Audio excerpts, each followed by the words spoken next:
All right, take your seats. Let's do this.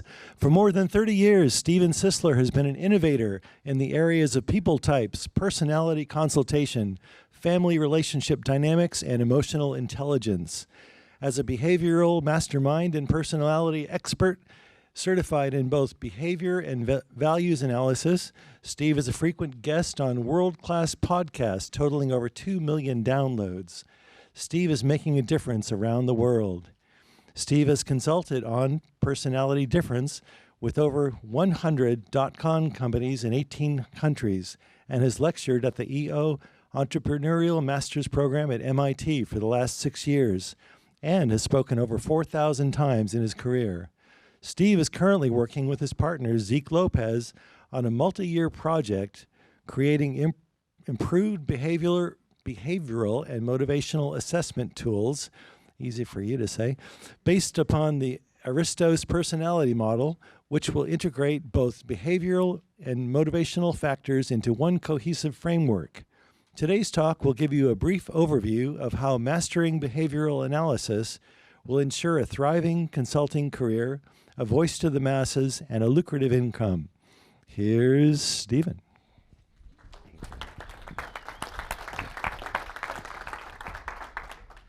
Thank you.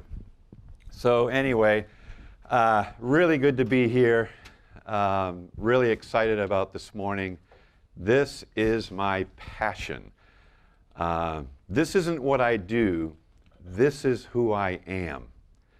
And I'm telling you right now, that's what's going to separate you from everybody else out there in your career. So I don't really work. I don't have a job. I just wake up in the morning, I be myself, talk to people, and I just go to my bank and there's money in it. It almost feels like that's what happens. And so this is what I call being in flow. And it took me 40 years to get there, but I made it. So anyway, I also want to stop and introduce a couple people. My wife, Anita, is here. And I'm really grateful for that. We're empty nesters now, so she gets to travel with me a little more. And my associate, Jair Rodriguez. Jair is my most recent trainee in understanding behavior and values as an integrated form. So I really appreciate Jair. He has a tremendous gift in reading people. So I want to start off by talking about what we're going to do today. We're going to talk about behavioral and motivational integration. Now, I don't sell assessments. Neither do people purchase assessments from me, meaning my clients. What they want is my interpretation of what their assessment says. Okay, so they're paying for an interpretation, not 58 pages of print. Okay, and that makes a really big difference. Because how many of you ever had a client that was using your product and then you kind of find out they're going to Tony Robbins' site and getting it for nothing? That ever happened to anybody? Okay. Why do they do that? Because they're only after a product. Okay? What they're after with me is an interpretation. The product is a means to an end. These assessments that Tony provides, assessments 24/7 is providing for you, can be your golden goose if you know how to read them. So what I am is a behavioral analyst. People say, oh, you're a DISC guy. I am not a DISC guy. I capitalize on DISC in order to get a set of numbers so that I can take those numbers and interpret them for somebody so that their life can no longer suck. And that's what they pay me for. I can get a DISC and a motivator combination and couple it with a 1-hour conversation for $1,500. And they'll buy it. And then they'll tell everybody, and then they'll call me and want one. And if they don't have the money, they'll borrow it. Because they want to know all about themselves. People will pay you to learn who they are and why they do what they do. And what's really great is These assessments will tell you that if you know how to read them. Now, we don't have enough time to make you all professional analysts. A lot of you are coaches who use an instrument to help you in your business coaching business. I'm not a business coach. I'm not a financial coach. I'm none of those things. What I am is a personality consultant. So I've capitalized on my ability to understand human emotions, the human brain, reading people, and businesses hire me because Bob's a jerk. And nobody knows why. So if you go to my website, behavioralresourcegroup.com, it says, as soon as the site comes up, do you know who you are? And then underneath it says, we do. Because we'll tell you who you are. And that's what I want to talk about. So I want to really use this presentation this morning to spark your interest in really getting to know what you're looking at in an assessment, what it means, how it can benefit you in tremendous ways. Okay? So we're going to begin with a simple disc graph here. This is what I call an emotional framework in living color, because we're measuring 4 primary emotions. We're measuring anger, optimism, patience, and fear. Those are the 4 primary emotions that are responsible for causing you to act a particular way depending upon their intensity on a scale of 0 to 100. It's pretty simple what's happening here. We have 2 different graphs. You have a natural style and you have what's known as an adapted style. Is there a question? What were the 4 emotions, please? Anger, optimism, patience, and fear. Or I like to say mad, glad, sad, and scared. Okay? So we're measuring these. We have a natural style and an adapted style. Now, I do a lot of reading after John G. Geyer. He, to me, is a sleeper. In other words, it's that movie that nobody saw that everybody wishes they had once they've seen it. He had a profound impact in the emotional world, in my opinion. And what he started to do is put together a framework for really interpreting these emotions in a really powerful way. So the natural style, the graph on the right, we call it graph 2, is a reflection of an individual's character. Character. He called it concealed behavior.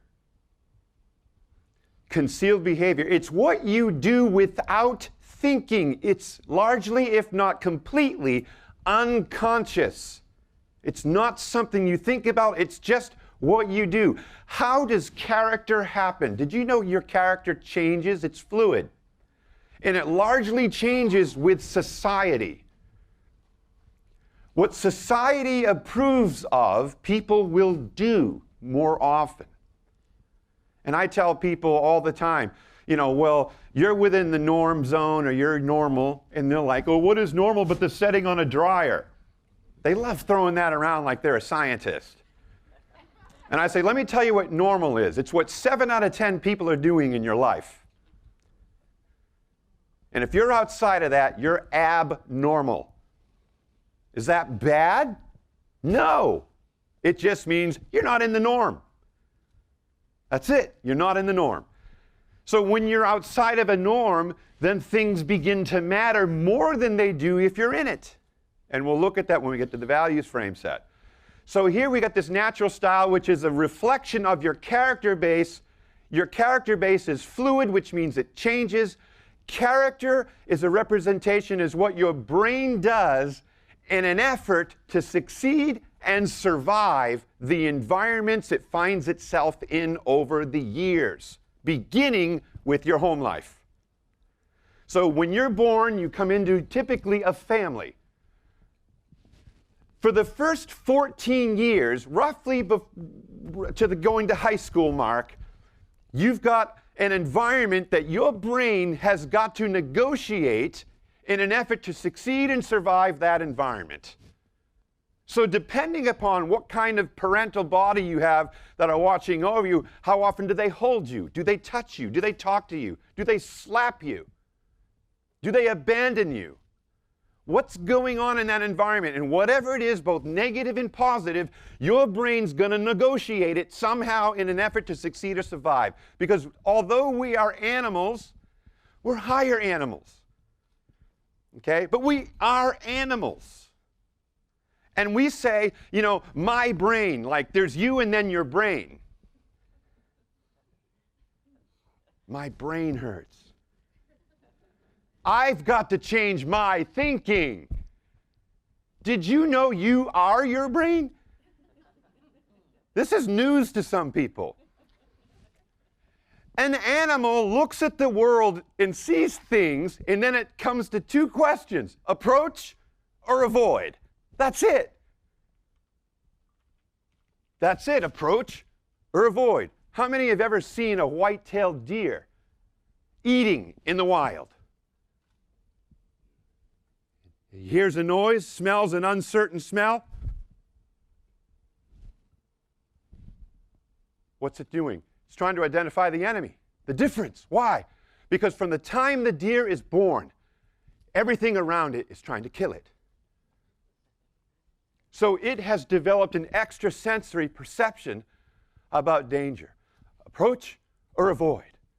And the brain of an animal, like the brain of a human, can instantly make a determination of whether or not it's safe with that individual or that thing in less than a second. It's called effective primacy.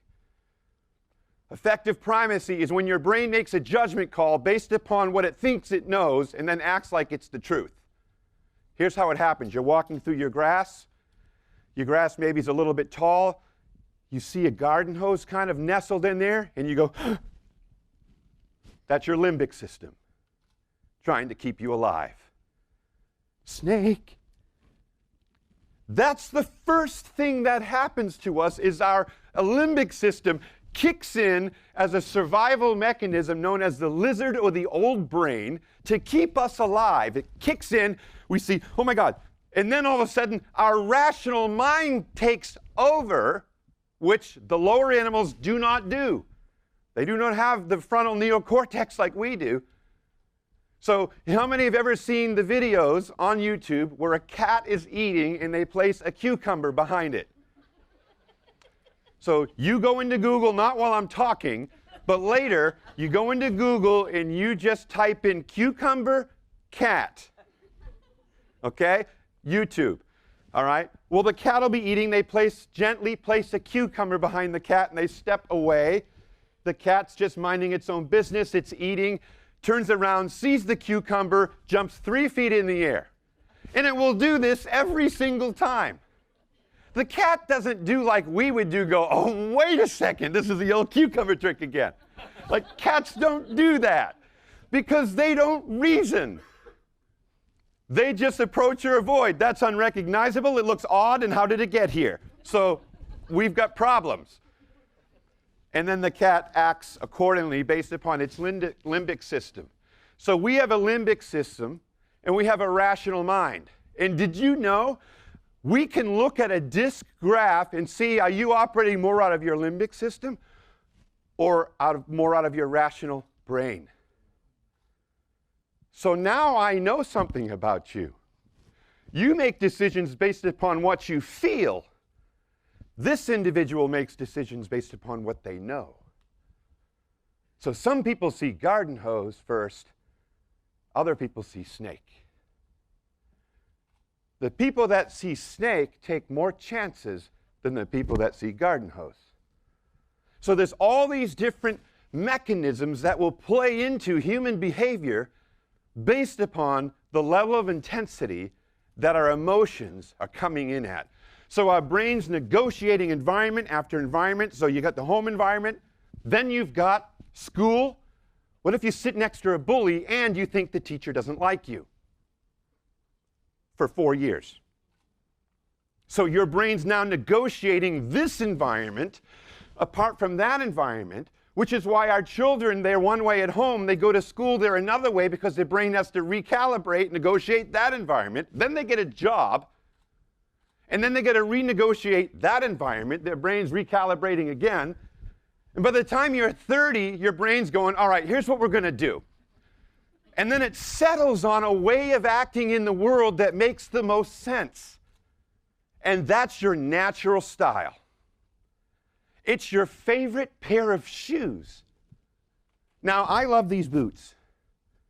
I wear them all the time. But you can't wear them everywhere.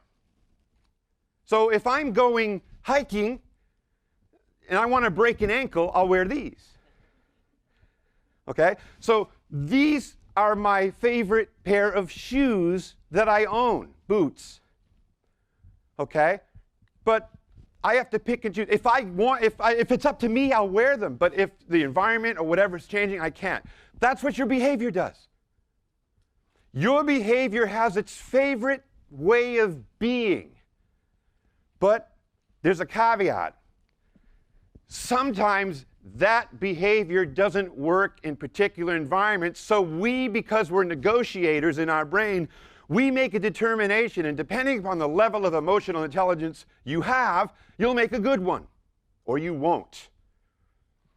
And so we can measure all this in a DISC instrument.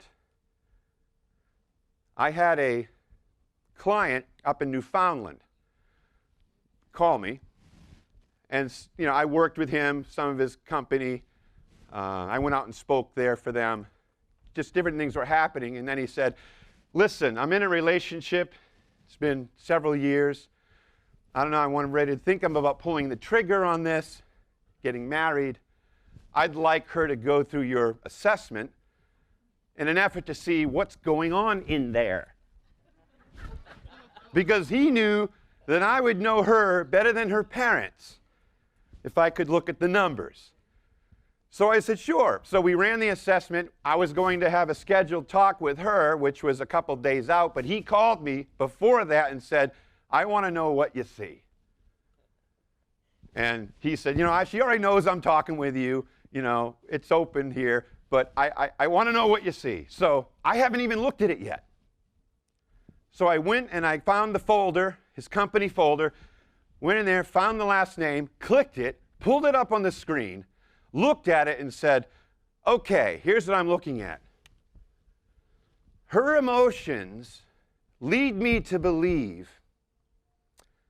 I said, well, let me give you a word picture to describe her emotions. Imagine your girlfriend being held underwater by somebody and she's struggling to survive. I said, your girlfriend's a survivor. And I just hear dead silence.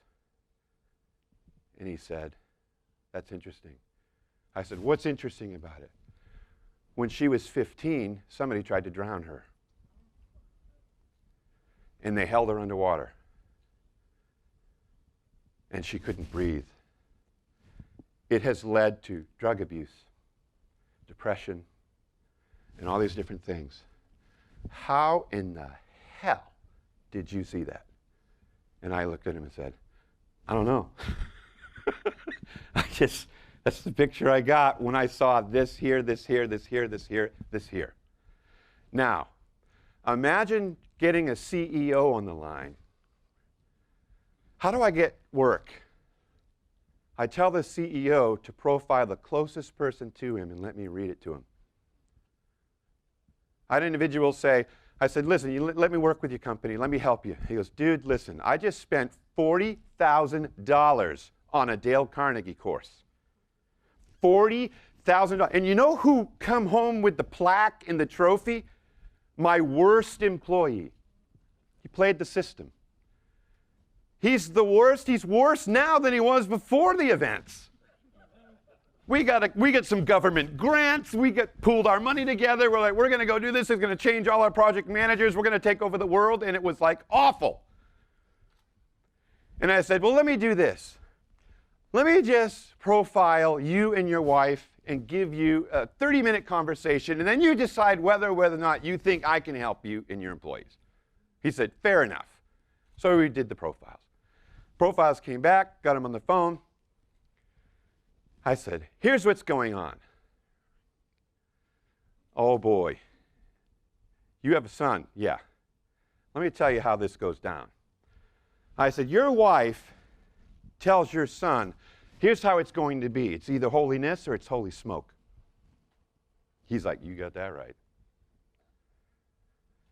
I said, your son gets discouraged by this, and he really rebels because rules without relationship lead to rebellion.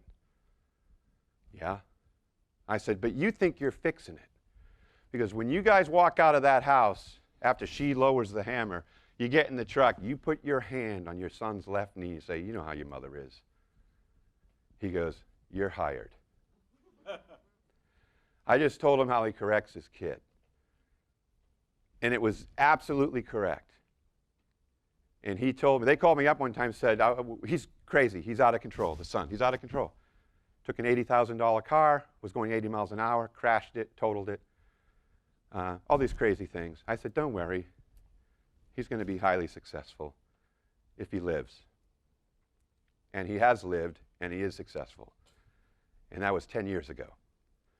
So the power of being able to read an assessment to people who need help in identifying sources of problems among people is critical.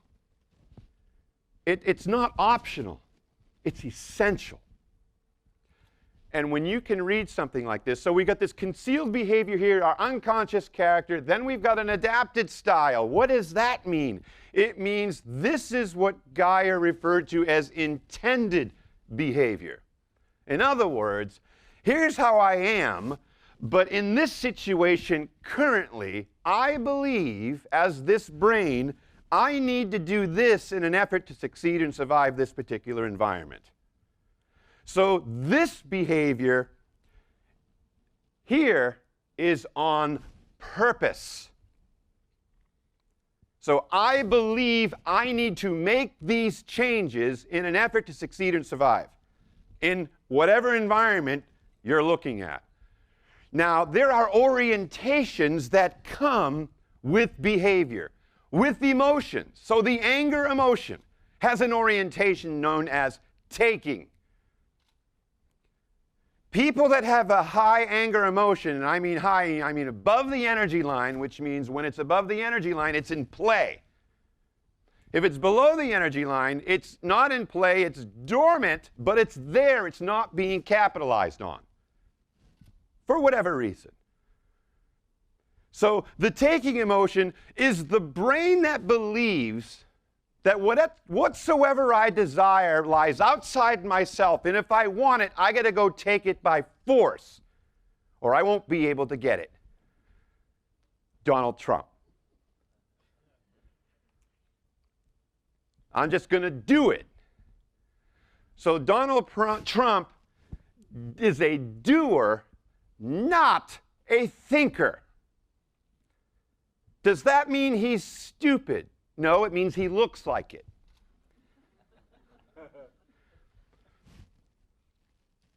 So what are we going to do? We're going to build a wall. How? It's going to be amazing.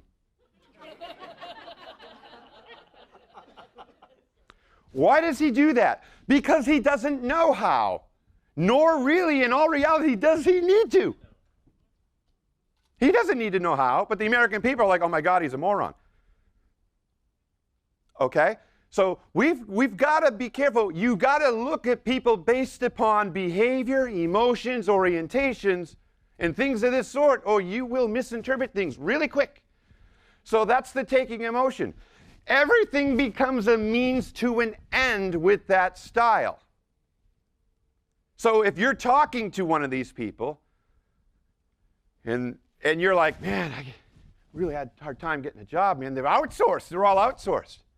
He's looking at you thinking, you don't own a lawnmower? Go cut grass, collect check. Just go take it. There's money out there. I shared the stage with a guy named Grant Cardone. He's a freak. Okay. He had a t-shirt on and said, who's got my money?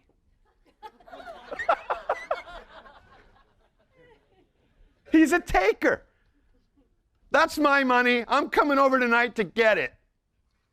That's how he thinks. He wakes up mad. Okay? What about the influencer? They have an attracting orientation. The I is an attracting orientation. They believe everybody is a commodity with market value. The better you look, the better you sound, the better car you drive, all these different elements increase your value in the world. So what do? They're not going to tell you, they're going to show you. Their whole life is about attracting you to them. Bill Clinton. Now, I have a friend who hated Bill Clinton. Oh, that guy's a slime nut. You know, on and on and on. He was a bellhop at a 5-star hotel in Boston. Well, guess what? One day, Bill Clinton shows up and ends up in the elevator with my friend. And by the time they get up to the top of that tower, my friend is sending me selfies of him and Bill, smiling ear to ear, and I'm thinking, what happened? Oh, he was influenced. He attracted my friend Tom to himself. By the time they get to the 8th floor, Bill Clinton is the best thing that's ever happened to planet Earth. The day before, he was the worst. What happened? It's called limbic influence. He influenced his limbic system. These aren't the droids you're looking for. These aren't the droids we're looking for. You love me, Tom. I love you, Bill. He influenced him because he attracted him. He said all the right things. He made him the star of the show because he's a high influence. And by the time it was over, it's like, I praise you. That's just what happened. So very, very powerful. That's the orientation. The S has an orientation. The S style, the patient's emotion, or you could say the patient brain believes that anything I desire lies outside of myself, and I'm likely going to receive it from someone. They believe if it's meant to be, it's likely going to happen somehow on its own. So they don't take it, they wait for it. Okay? They wait. Why? They're responsive. They're what we call responsive. So they respond to what happens to them. Now, dominance is different. The anger emotion basically is preemptive. I'm going to kill you before you kill me. That's a preemptive strike. That's a dominant style. They're preemptive. So dominant people leave the meeting wishing they had kept their mouth shut, whereas patient people leave the meeting wishing they had said something. That's the difference. And of course, there's a whole slew of other things, but in a nutshell, the C, which represents fear, believes not too much good comes from the outside world. So I better protect what I've got. So they tend to hunker in the bunker. So they're called preservers. They preserve what they have. This is why, generally speaking, higher fear, emotionally set brains will save their money, whereas attractive brains will spend it. Now, there are rules to these games, and there are always exceptions. So you have to be aware that this isn't an across-the-boards deal. There are other factors playing into all this as we discover them. Protects all things with an.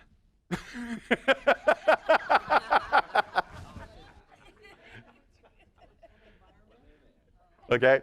So basically, protects everything they have I put in these phrases, but I know here, they protect everything they have with kind of a guarded. How many remember your grade school years? You're taking a test on all these open desks, the one kid going like this. Okay? That's what they do with everything. They do that with their information, so if you want it, you got to go get it with these people. The influencers, they're giving you too much information. You got to stop the fire hose, in a sense. That's the difference. So, but there's some other things that happen here. We have both positive and negative views of the world based upon the good and the bad that has happened to us over the years, affecting our character base through these environments where our brains have learned to survive and succeed. If you have a positive outlook on the world, the taking emotion becomes an ambitious emotion. Oh my, I got to get that. That's a great idea. I got to get that. Whereas the negative becomes exploitive. If there's a negative mindset against the world or a negative bias against the world, they will exploit rather than be ambitious. So leaders that have a negative orientation towards the world or a negative bias against the world with a taking emotion steal from you, in a sense. They manipulate and exploit you for what they can get to shore them up at your expense. That's how they work in the world. It's a survival technique. Now remember, character is fluid, it changes, and it's based upon society. Not only is it based upon society, it's based upon your particular society. So, let's say I'm 8 years old, I'm in a gang on the streets of New York, I have no parents, and I'm surviving the streets, and I'm really good at stealing people's wallets without them knowing. In that world, I've got good character. I'm a hero. And people want me to teach them how to survive like I do. You take this person, grow them up to 26, put them in the corporate world, that ain't going to work. Because the environment changed. Are they a bad person? Yeah. Are they a bad person? Well, they're a person, they're a brain that has learned to do certain things to survive and succeed in their particular world. Now they're exploring another world and they're finding out this ain't working. Now, depending upon other things, is going to determine whether or not we can help this person. Influencing, attracting, open-minded view of the world, or critical, tactless view of the world. Donald Trump, interviewed by a 30-year-old female reporter. She's just probably starting out. She's probably, I don't even know how I got this interview, but I'm going to give it my best shot. Mr. Trump. He stops her. Let me just start off this by saying you're pathetic. That's how he began the conversation. Now, some people don't know what their words do when they leave their mouths. They don't know. It sometimes isn't even that they don't care. They don't know. And so it's going to affect everything. Submissive, responsive, responding types are loyal when they have a positive view of the world, a positive bias against the world. They're loyalists. We know we can count on them. Negative view, possessive. They're a vault. They hold everything in. They never tell you what they're thinking. They never tell you where they stand on the issue. How does that play out? Well, let's say you've got a woman executive assistant helping you, and you're a dominant. and you're putting on a lot of work on this person. How are we doing? You good? Yeah, I'm good. Taking it home, working through the night, not wanting to let you down. Da-da-da-da-da, on and on and on. The pile keeps getting higher. It keeps getting bigger. 4 years in, you walk in, they take their keys and throw them at you. Throw everything down and walk out the door, and you're going, what happened? They never told you where they stood on the issue. You asked them, but because you're dominant, you wanted a one-word answer, and then you wanted to leave. So you don't like to pry.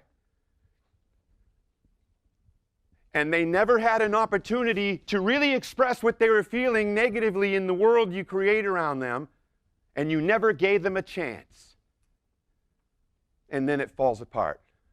That story happened with a client of mine.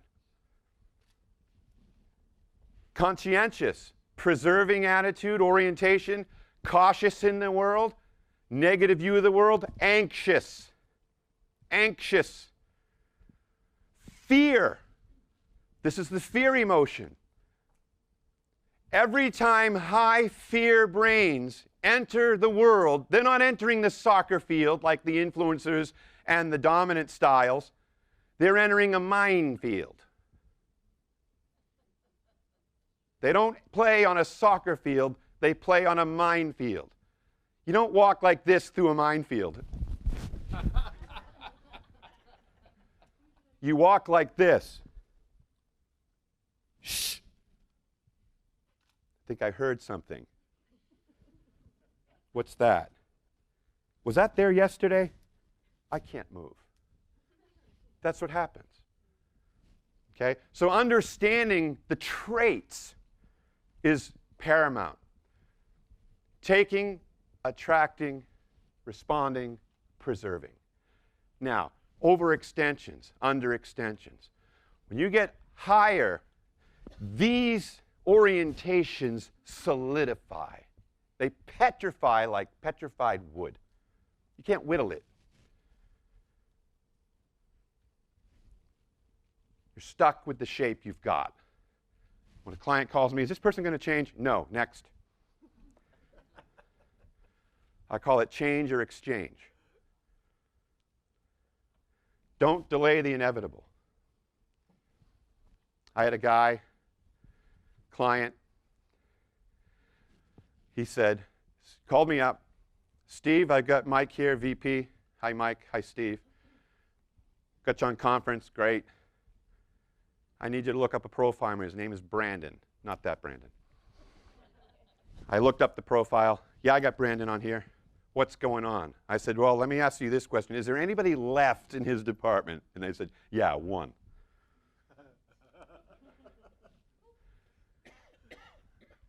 Can we change Brandon? No.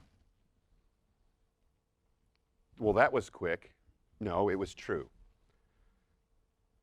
You want your money's worth? Should we coach him? No. Okay, Steve, what do we do? We want to let him go, but he's a man of retribution. I said, well, we can fix that. Why don't you make part of his weekly tasks talking with me for 1 hour and he'll quit.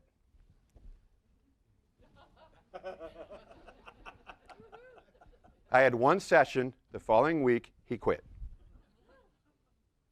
They called me up. That was easy.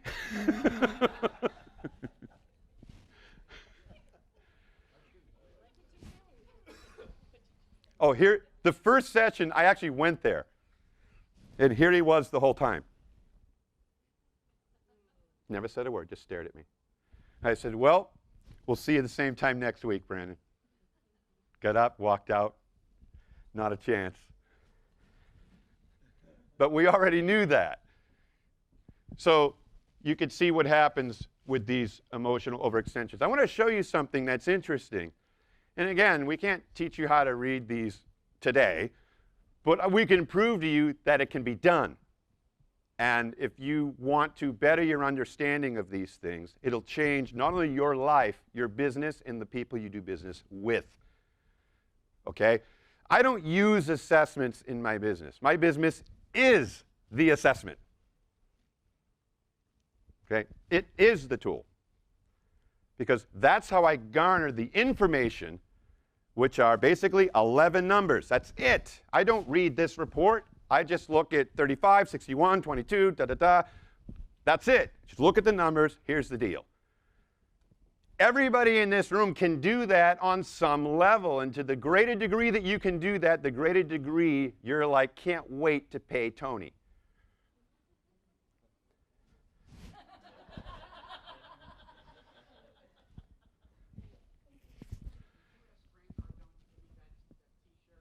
Yeah, I know. And then everybody's happy. Okay?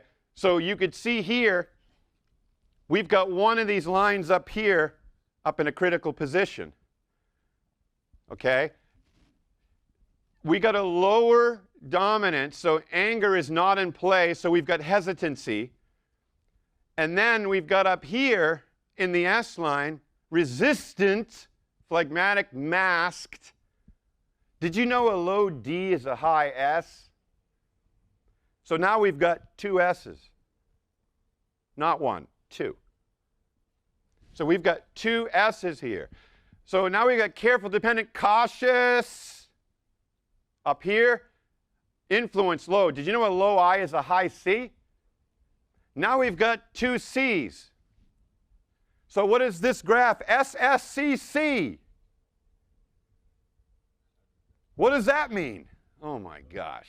We know exactly what's going to happen. You show me an environment, you show me their work, you show me who they answer to, who they work with, and who they work for, and I'll tell you exactly what's going to happen. You give me any scenario you want, and I'll put all my money in the bank on it.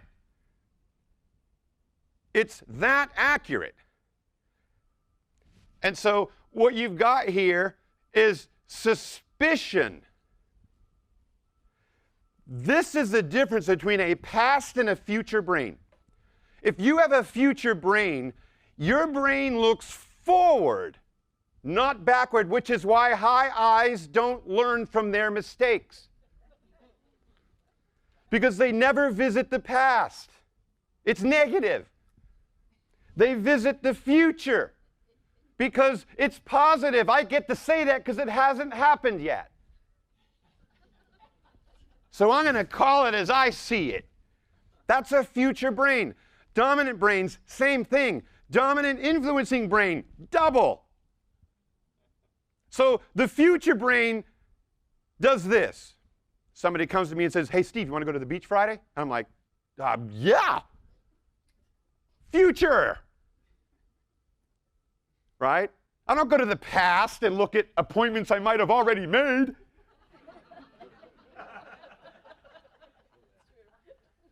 I go to the future where the beach lies and the wind and the breeze and all that. But if I talk to a past brain and I say, hey man, you want to go to the beach Friday? The past brain goes, wait a minute, last time I went to the beach it rained on us.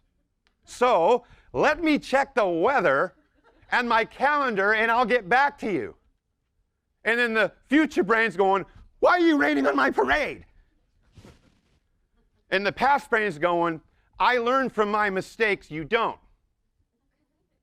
That's what's happening. So you either have a past or a future brain. This is a past brain. They get to check with the past before they move to the future on every occasion. All right, let's look at some values, and then we're going to put them together. So there are 7 points of value.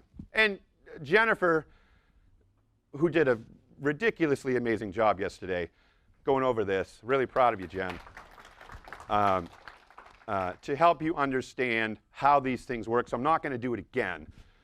Aesthetic, economic, individualistic, political, altruistic, regulatory, theoretical.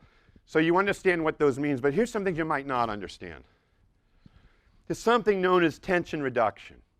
In other words, what causes us, that 50% line's got budged somehow. What causes us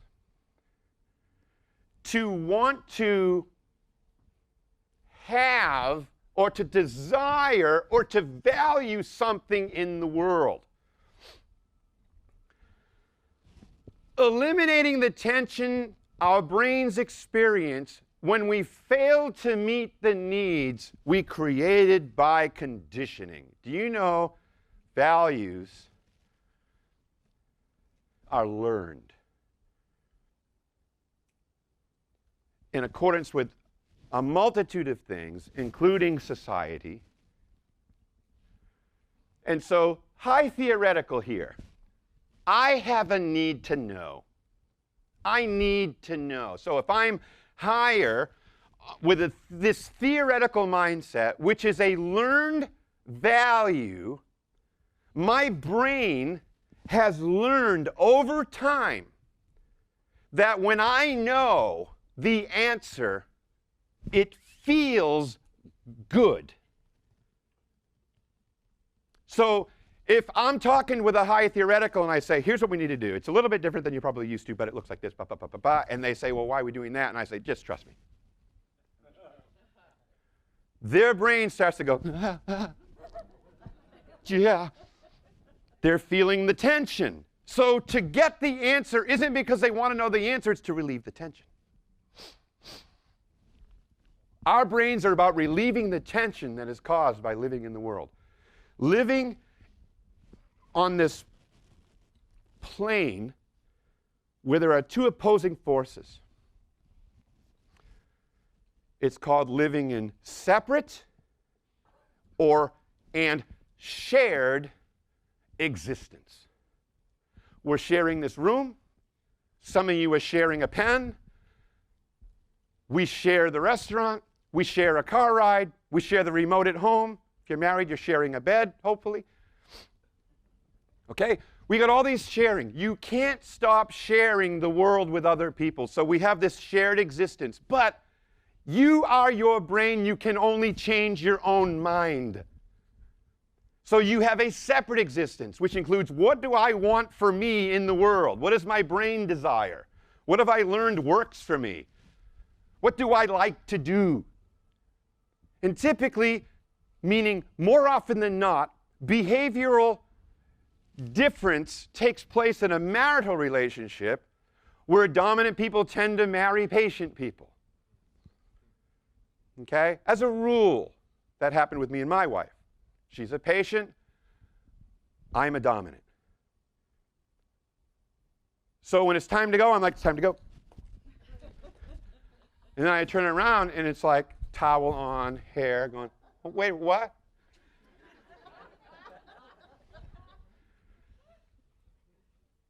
And my brain goes,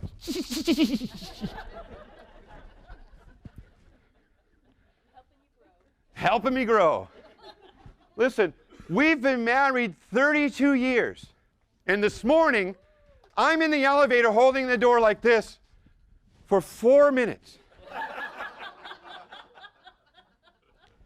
I'm going,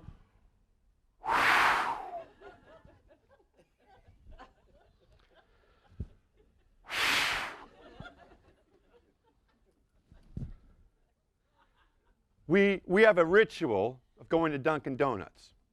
Get coffee. We've been doing this together for years. I get up to the window. Medium coffee, 3 cream only.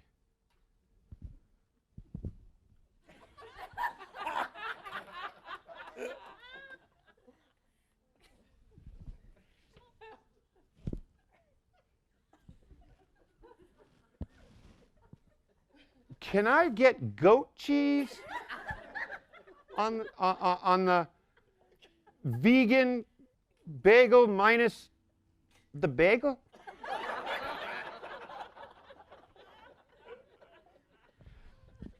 Okay, I am a DI.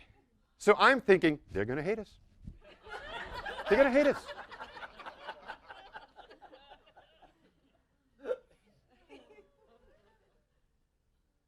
I don't want to show my face.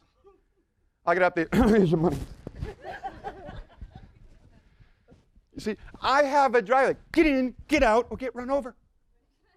Like, that's how, does that mean I don't appreciate my wife, I don't love my wife? Nothing to do with that. My brain's just going, it's just what's happening. And I've got to learn to be like, oh my God, this is what it's like to have a baby. Go to Dunkin' Donuts with you.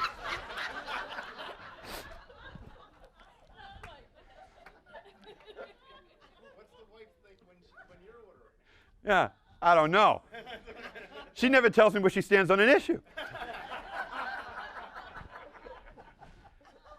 So very, very powerful how these all work in tandem. Now, when we have these tensions have to be relieved in the brain. And the way we relieve it is to move forward towards whatever calms it.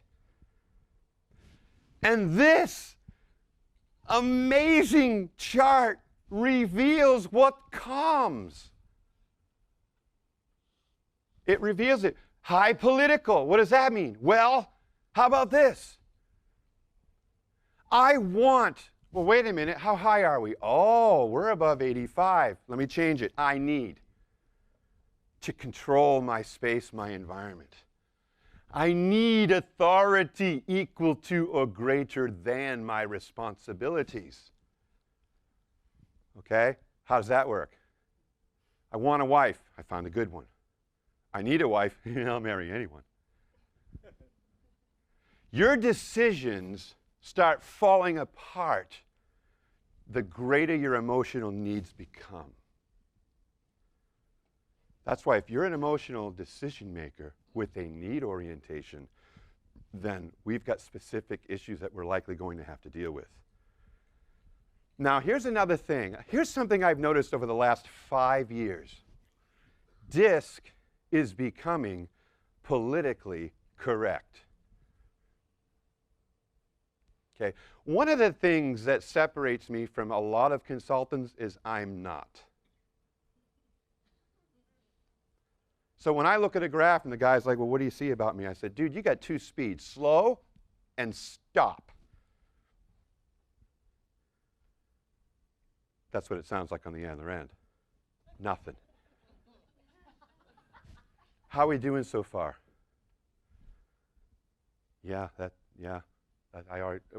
We're 1 minute in and we got 59 minutes to go, and he's already like, I got my answer. So for 59 minutes, I tear this thing apart and help him understand this is what's going on, blunt force trauma. You can only get it here. Now, here's a way around it. Don't change who they are.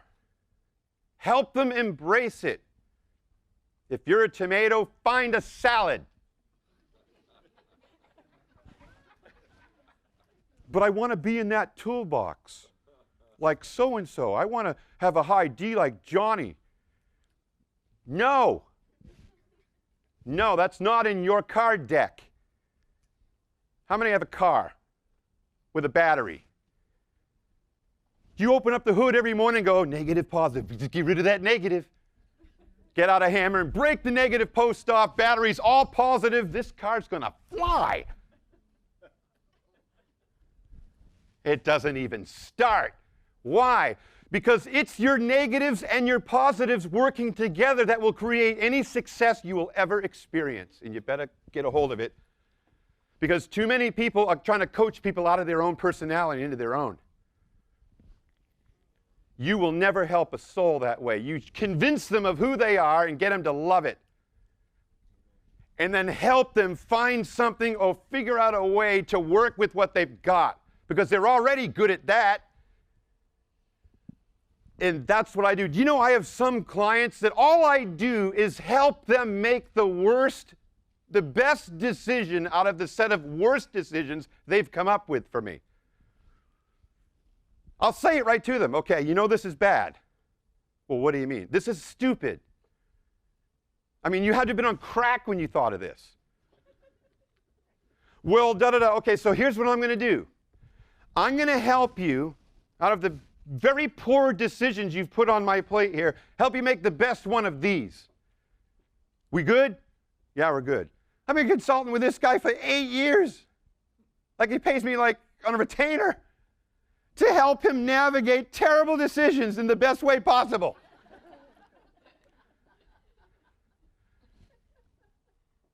Because his style, his wiring, this guy, I don't think he's ever read a book.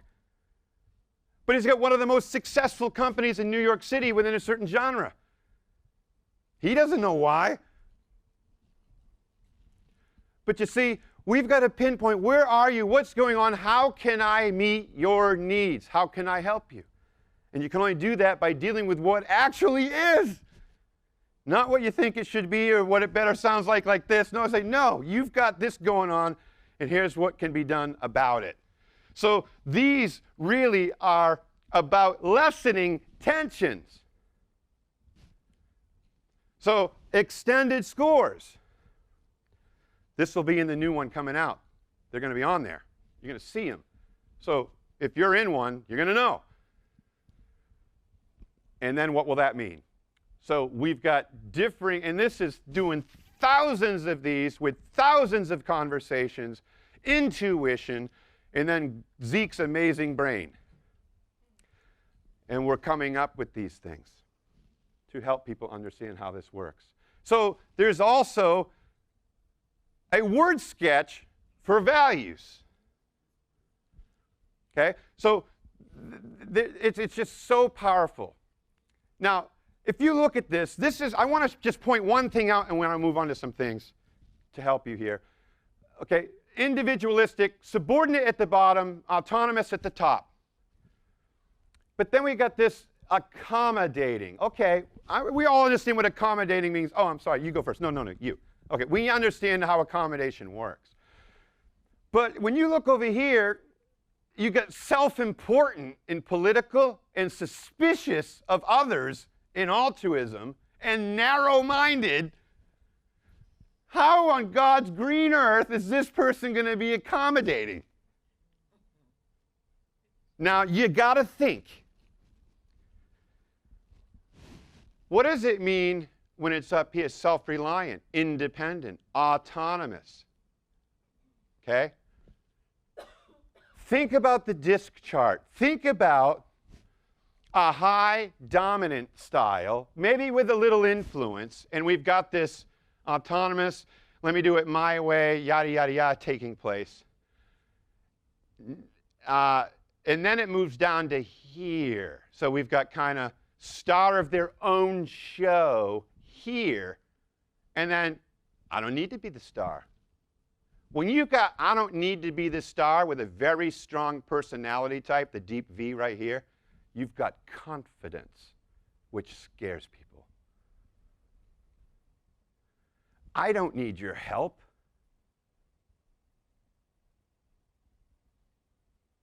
Coupled with dominance, in large and in charge, in my way or the highway. It's confident, it's not accommodating. Which tells us something interesting about the individualistic line. The higher it goes, the more insecure the person becomes. So if you've got high influence and high individualistic, we've got higher insecurity rates. Good or bad? Shoot, you can capitalize on insecurity like I have. If it doesn't own you, you got to know what it is. You got to know why it is. It's very important. All right, let's integrate. Okay. This is life-changing. I know it's a little complicated. But watch.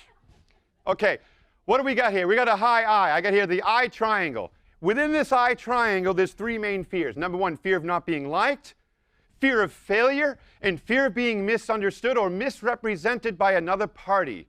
So higher influencing styles, by default in the character base, their brain has learned to negotiate, navigate, and work through all these environments in an effort to succeed and survive, and they've come to the conclusion that when I'm great, it's all great.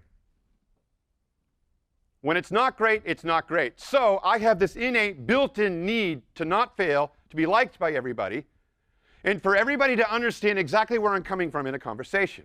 So that can be really good because when you're done talking to one of them, you feel like you won something, you know exactly where they're coming from, and you feel like a winner. Now, did they do that on purpose? No, because it's in the character base. It just happened. Okay? So you got that going on here. And that's an independent thinker because it's all about them. So high influencing styles, it's all about them. But they're so helpful and accommodating. Yeah, but it's about them. That's why they're doing that, so you'll like them. Well, that sounds terrible. It's not about terrible. It's about how they do it. You can be moderately or low on altruism, but everybody think you're a saint. Because you need people to like you, you have a hard time with failure, and you need people to understand where you're coming from so they don't misinterpret you. So you become a great conversationalist. Low compliance, so independent, self-willed, stubborn, because low. No fear. So I have no awareness of errors and mistakes. So this is a future brain. Okay? So we got independence here, independence here. Let's move over here. High individualistic, independence again. Oh, we've got low regulatory. This is a fluid brain rather than a static brain. So rather than thinking there's only one way to skin a cat, they don't care how you skin the cat as long as you don't get blood everywhere. So we got independent, independent, independent, independent. You overmanage this person, they'll quit tomorrow. So if I got this profile and I see it going on the adapted, I'm like overmanaged, like that. And so I had a guy call up and said, pull up Sarah's graph, please. Got it on the screen. What do you need? You know, here's what's going on with Sarah. She's getting weird.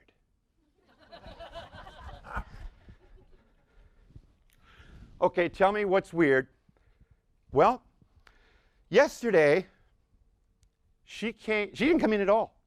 She's supposed to be here at 8:30. It's 9:30, and she calls me. I said, okay, what'd she say? I got a bad sunburn yesterday. I can't come in. I said, okay, what did you do? Hello?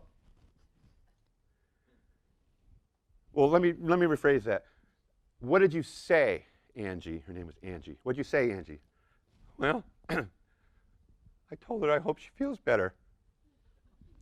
I said, and why did you say that? Think of our talks, Angie. Because I don't like confrontation? I said, yeah, so the conclusion is, you're weird. She goes, I got it, and I'll fix it. I said, okay, this one was on me.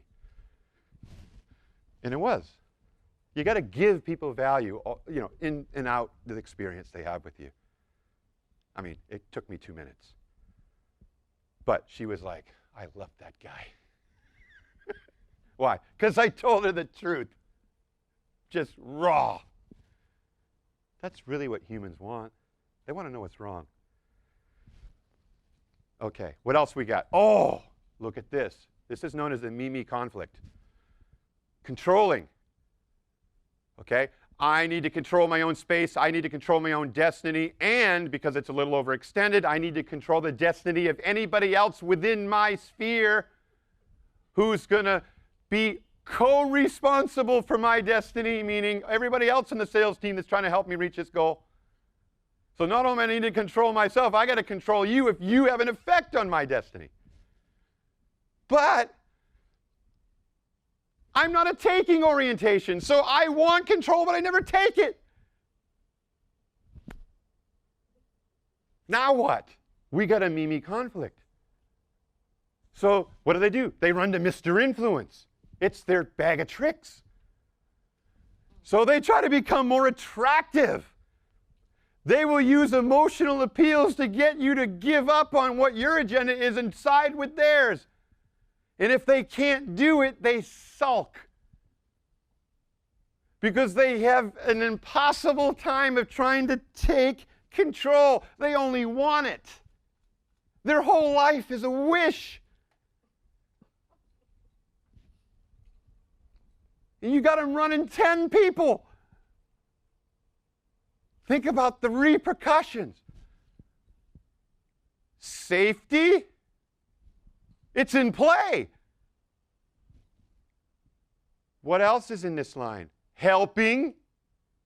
Well, how do you help with low altruism? You help so they'll like you. Let me give you a hand with that. Great, thank you, no problem. It's in the genes. You know? What else we got going on here? We've got, low economic. Interesting. What does that mean? Oh, man. Remember, economic is about competition. Everybody thinks it's about money. It's about competition. They don't compete in the world. So what happens? They don't take and they don't compete. So this person will settle for what they can get. They'll never fight for what they want. That's huge for their life going forward when they've got big dreams in the eye, because the influence line is limbic and it's extremely creative, because out of your limbic system comes intuition, instinct, and reaction. And when you've got a high aesthetic line and a high independence line with a low economic line, you've got creativity. So we've got one creativity, we've got two creativity. So we got a creative. Creatives, as a rule, look at life as the biggest menu at the best restaurant they've ever been to, and they don't know what to order. So their decision-making takes longer because they don't take control of the situation. They hope the situation that they need shows up because they're responsive. So you can see, putting all this together, your attitudes and values can support your behavior and emotions, or it can contradict them. But in the end, guess who wins? Behavior. Behavior always wins. Behavior always wins. Oh, it'd be so nice to go on that vacation, but they don't take it.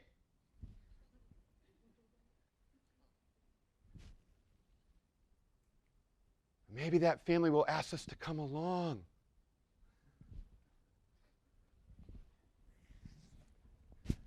Plus, this is the starving artist. When your influence, when your creativity is high and your economic low, you're an artist. When your creativity is above average and your economic is high, you're talented. Talented people have money. Artists typically don't unless they're discovered.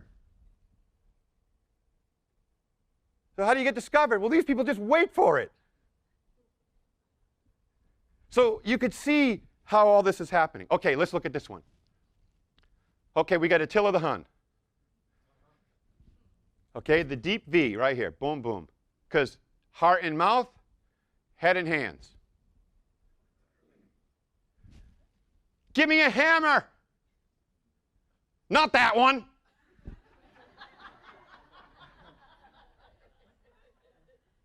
So they're a little ouchy. It's like hugging a cactus. So suspicious. Oh, we got a sociopath now. I'm not kidding. Will they kill people? No, but they could. Who do they marry? These. Why? Because they need to be safe, and they know if somebody breaks in this house, they're not getting out. So we got the task lines are high, but the emotional people pieces are low. But then we go over here, we've got high drive, we got control, we got suspicious, we got the need to know why. Uh-oh. We've got a conflict. Fear of imperfection, but very fluid in thinking, not static. So this person here believes that there are multi-threaded ways to solve problems and challenges. We've got all kinds of options at our disposal, but I'm not going to take them because the risk is too high. So they think about it, but they typically don't act on it. Because behavior always wins over attitude and value. So we've got secure, practical, so this is a very real-world person. What does that look like? Susie comes in, I got a great idea, I got a great idea. Okay, we're going to paint the office. Why are we doing that? What do you mean, why? Did you know green is a healing color? I thought you were from Chicago. You sound like you're from Neptune. This is what they're thinking. Now, they may not say that, but that's what they're thinking. Because they're all driving for what's in it for me. And painting your office doesn't help me. So why would I engage in such an activity? That's how they're thinking. Now, as we move through the world, we all become aware of these things in our lives that work for and against us. And over time, if you got decent emotional intelligence, we start figuring out that's not going to work. So we adapt in an effort to succeed and survive the conversation with Susan about painting the office, because I know when my people feel good, they act good. When they act good, morale increases. When morale increases, the bottom line increases. I know all that, so what am I going to do? I'm going to bite my tongue. And so I can bite my tongue in a sprint, but I can't bite it in a marathon. Why? Because dominant styles are terrific in an instant, but they're terrible on a constant. And the reason why they're not good in a constant is because constant takes maintenance. They're not maintainers, they're obtainers. This is why there are certain people that will build a business, and then when it gets into maintenance mode, they're bored. So what do? Ruin it. Why? Because angry brains need problems and challenges, and if they don't have any, they're going to create them. It's like skiing in the avalanche zone, just so in the end you get to dig yourself out. That's what they like to do. They create problems and challenges because they have a brain that loves to overcome. They're an overcoming brain. Very important to understand. Okay, what about this? What do we got? Okay. So, we got a visionary. Why? Future brain times 2. That's a visionary. They're envisioning opportunity, possibility, and everything in the future, which is why this person never learns from their mistakes, because this is the past brain, but it's really not existent here. They don't even visit the part of their brain that solves math problems. They go by that door and it says math, and they're like, ew. That doesn't mean they're not good at math. It means they don't like solving complex and difficult problems. It takes too long, and it makes my hair hurt. See me, I've been trying to solve tons of them. But they need recognition. You know, when you got this low regulatory, you become both and oriented rather than either or oriented. So that's why parents that are high on regulatory look at their children and say, you got two choices. Either this or that. Whereas lower regulatory driven styles are like, well, I understand what you're saying. All right, well, we'll try it this one time.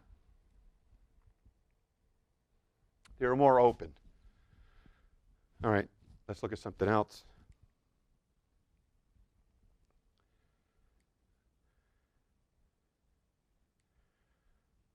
Concealed and intended. We'll do this one because my 5-minute buzzer just went off.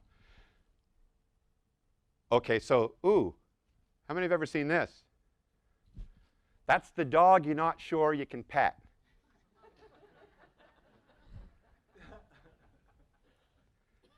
Okay? Very difficult with relationships. Trying to fix it. See this? Trying to fix it. It doesn't quite pull it off. Poor soul. High political, high dominance, high regulatory. So we've got associations, control associations happening. I know you don't. It's this way, not that way. I'm in charge, you're not. What did you mean by that? I'm not going to tell you what I actually think. What are you looking at? I mean, we can just keep going on. See what happens? So you can see when somebody calls in and says, can you pull up so-and-so? And I'm like, yeah, don't even bother. I already know. What do you want to do? How important is he? Whatever. And then, can we work it? Well, it depends. Sometimes it depends, sometimes it doesn't. No, save your money. So, very, very powerful. Let's do one more. Complex thinking associations. High theoretical. If I don't know, I got to find out tonight. High compliance. So we've got a very high rate of fear going through the brain of doing it wrong, knowing it wrong, not having the right information. Low influence. High influence, emotional. Low influence, logical. So the perfectionist, very logical in their thinking. So this is a person that is a very logical thinker. How many are familiar with Star Trek? Okay, Spock, you're alive. Logical, Captain. I mean, that's the style. You're correct. Aren't you happy? We're not talking about happiness. I don't know. Is that a problem? See, that's how the brain works. The brain is wired a particular way, and so they will deal and see the world in a particular way. That's just all it is. Understanding people, understanding yourself, and managing those relationships between you and them in shared existence, even though you have a separate existence, meaning your own brain, when you understand this for yourself, your clients, your family, the whole world changes. Thank you.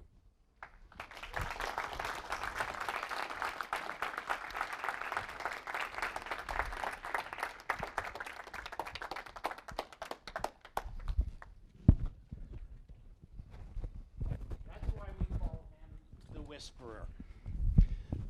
The way he reads these graphs, it's just something. If we can get 50% of what he does, we would change lives and become wealthy at the same time. Is that a high economic? With a little altruism.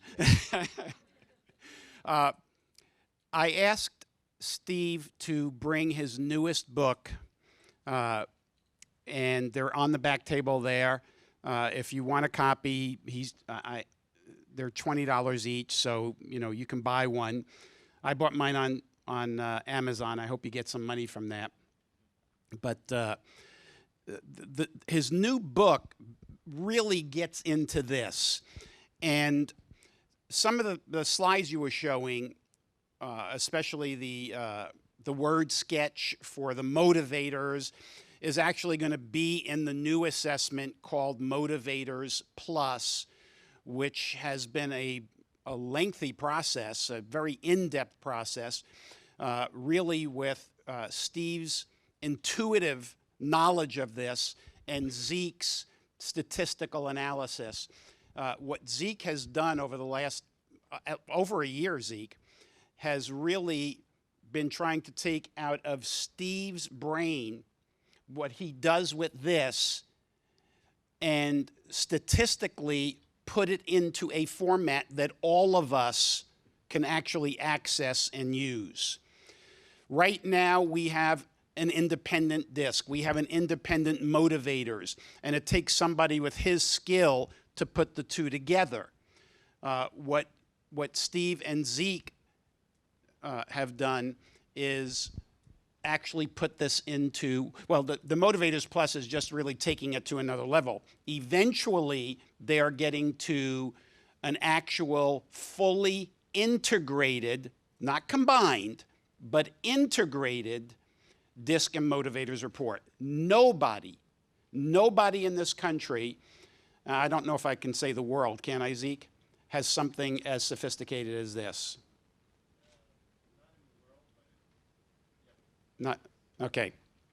So anyway, today at our lunch, we're going to have lunch in the same place. I think today is what, it's street tacos or something. So it should be interesting. Because we did not, no, it should be good. I mean, this is San Diego, you know. But please do me a favor, because we did not give the 10 or 15 minute leeway to the table topic people, I really did not want them to leave in the middle of your talk. It was just too valuable. Just give everybody who is the head of that table maybe about 10 minutes or so to have at least one taco, get something to eat, and then start asking them questions. When we come back, we have a couple of things going on. We're going to get into a little bit of our selection reports. We're going to talk a little bit about the sales IQ and this new Social Styles Plus report that we have. And then we will close with Tony Parinello talking about selling to veto, how to get through the gatekeepers and get to the actual decision maker. Dom, what did you call it? A DMU? The decision-making unit. So with that in mind, let's go to lunch. We start up again at 1:45. I'm going to give you 90 minutes for lunch because I want you to do a lot of socializing and networking. So again, thank you very much, Steve. Absolutely incredible. Every single time. It's like new insights, Steve. Fantastic. I feel good. I knew that I would not.